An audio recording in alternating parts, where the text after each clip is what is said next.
Oulala. Oh là là. Attendez.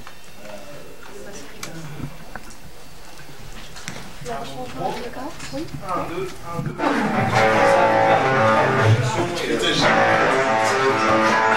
Alors, on va se mettre sur. Anthony?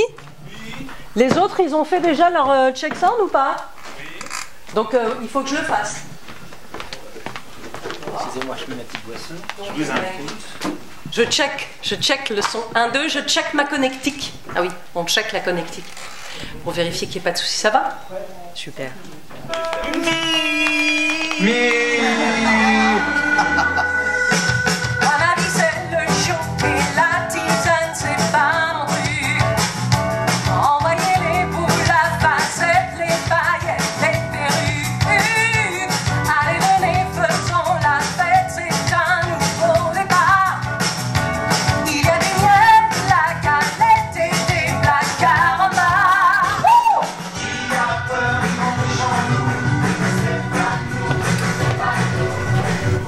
Parce que bon, on a fait pas mal de plus longtemps que prévu les check sound là. Hein.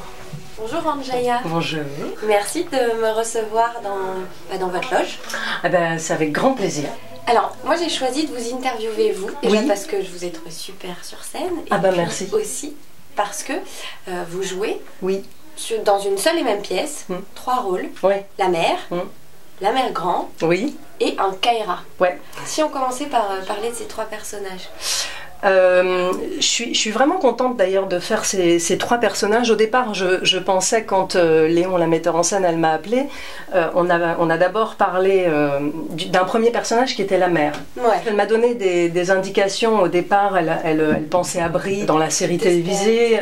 En fait, Léon m'avait dit, écoute, je pense que ça serait pas mal que tu aies peut-être un please. Son ami traversé, un pas chasseur, droite et gauche pour traverser les temps, et 5, et 6, et 7, et 8. Et du coup, je me suis accaparé cet objet. J'imagine c'est super important ça pour vous de pouvoir mettre un peu votre patte dedans, non? Oui, je pense que là, Léon, ce qu'il y a de vraiment agréable, c'est qu'elle tient à une certaine précision, bien sûr, il faut cadrer les choses, mais elle nous a laissé vraiment la possibilité, elle nous a choisi pour ça aussi, parce qu'on se connaissait d'avant sur d'autres boulots qu'on a fait ensemble, et du coup, elle nous a laissé cette liberté de proposer des choses.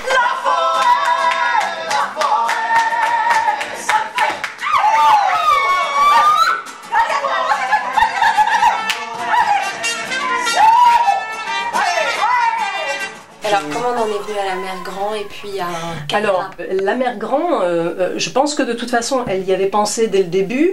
Et puis finalement, au fur et à mesure, elle a rajouté des choses. Elle la voulait connecter à nous, c'est-à-dire à une génération, tu vois. Donc une mamie finalement un peu jeune dans sa tête. Ouais.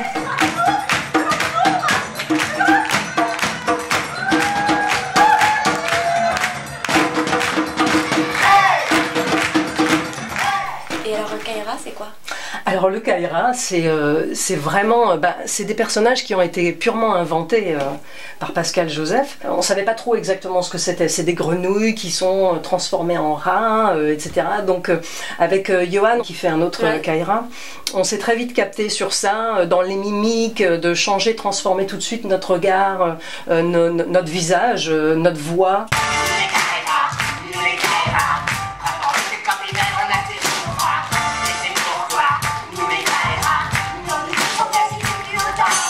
Ce personnage, je l'ai beaucoup construit avec Johan. Rappelez-nous qui est Johan. Alors, Johan Bertinetti, qui joue le loup, la sorcière, et un des Kaira avec moi. Il est formidable aussi. Qu'est-ce que c'est que cette histoire de maudite sorcière, Hercules? Maintenant, c'est fini cette affaire. Tu rentres-tu chez vous maintenant? Ben quoi? On discute entre copines. Mais dites donc, on se connaît, vous non? Vous l'avez acheté où, votre t-shirt? Ça, c'est le costume de qui? Alors ça, c'est le costume de Rouge, le petit chaperon rouge. D'accord. Elle est là. Oui. Et salut. Je la place dans une des coulisses, parce que comme on fait pas mal de changements rapides, là en ce qui concerne Rouge, elle a un changement rapide, donc du coup je lui donne sur scène. Vos costumes, ils sont déjà... Moi j'ai des costumes, alors tu vois, ils sont là. Et toi, est-ce qu'on t'aide à te changer? Non, par contre non. Non mais ça va, je me dégueulasse. débrouille. C'est dégueulasse. Je veux une costumière qui met... Il n'y a pas de maquilleur ici. Non, non, mais bon, on n'a pas non plus des maquillages sur ce spectacle qui demandent forcément à avoir une équipe de maquilleurs, donc on a discuté un petit peu des couleurs, tu vois. Alors les couleurs, c'est quoi? Alors écoute, là je suis en train de mettre du vert brillant parce que je trouve que le vert avec ma perruque rousse, tout de suite ça prend une autre dimension. Et puis comme j'ai une très jolie robe jaune, tu vois, qui est avec des jolies fleurs et tout ça, je me suis dit que le vert, ce serait magnifique. Mais en fait, à partir du moment où on est dans une comédie musicale, on est dans l'irréel. Parce que dans la vraie vie, on danse pas et on chante pas en même temps qu'on parle. Enfin bon. Donc forcément, on est dans le fantastique. Du coup, on peut se permettre des excentricités. Mais c'est vrai ce que tu dis, c'est complètement ça. À chaque fois, on rentre dans des mondes quand même bien particuliers, je trouve. Qui ont des codes et faut je trouve que la comédie musicale, on accentue quand même encore un peu plus. Pour moi, je fais une différence. Il y a quelque chose d'excessif, d'excentrique. Un peu plus, ouais. Écoute, c'est le petit chaperon rouge qui fait des vocalises. Moi je sais que dans mon cœur un enfant sommeille. Écoutez ma chanson et laissez entrer le soleil. Le soleil.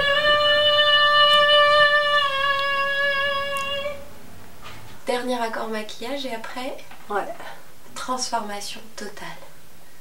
Oui, il y a un côté un peu plus piquant. Déguisement, mais c'est ça, moi c'est ça que j'aime en fait. Je me suis rendu compte que depuis toute petite, c'est ça qui me plaît dans ce métier, c'est aussi tout ce côté, soit le déguisement ou soit changer de personnage comme ça. Alors justement, souvent on me demande quel est le chemin pour devenir un artiste de comédie musicale. En fait, depuis toujours, depuis même toute petite, je fais de la danse, de la musique, de la comédie. Donc si tu veux, quand j'ai démarré, il n'y avait pas vraiment énormément de comédie musicale.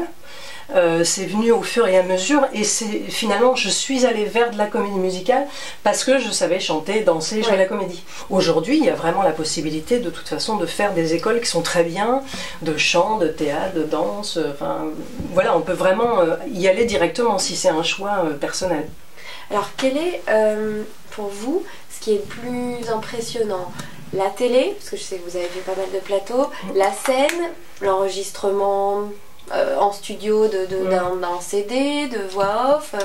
Ce qui me fait le plus peur, c'est de toute façon d'être sur scène, d'avoir du public en face. Ça n'a rien à voir avec le nombre de gens qu'on peut avoir en face. Parce que je me suis retrouvée dans des petites salles où il y a 150 personnes en face et c'est les mêmes peurs. Parce que forcément, parce que là on sait qu'il va falloir passer un cap. Il y a toujours... Il n'y a pas de droit à l'erreur en fait. Puis une fois qu'on est lancé, là faut y aller, quoi. On peut plus s'arrêter. La musique c'est ta vie et t'as l'air tellement heureuse. Je suis d'accord pour avoir une mère grande chanteuse. Je voudrais te poser une question spéciale comédie musicale à laquelle il faudra que tu me répondes en chantant.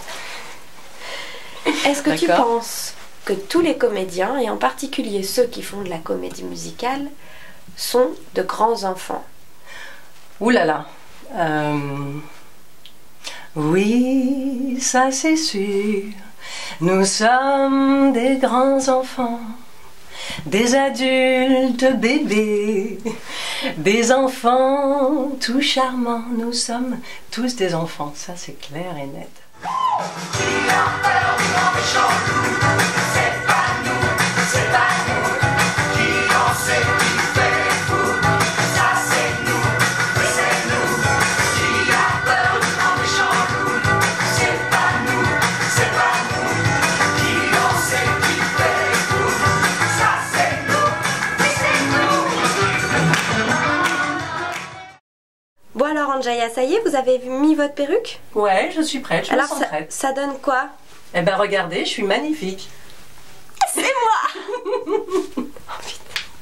Je pense que Non, c'est la ça- coupe on qu'il dirait faut Pollux, changer. en fait, Elle aussi, ça On va dirait bien. Pollux. On dirait Pollux, voilà, c'est ça. Oh, vas-y, Ouais, filme-moi pour le souvenir quand même.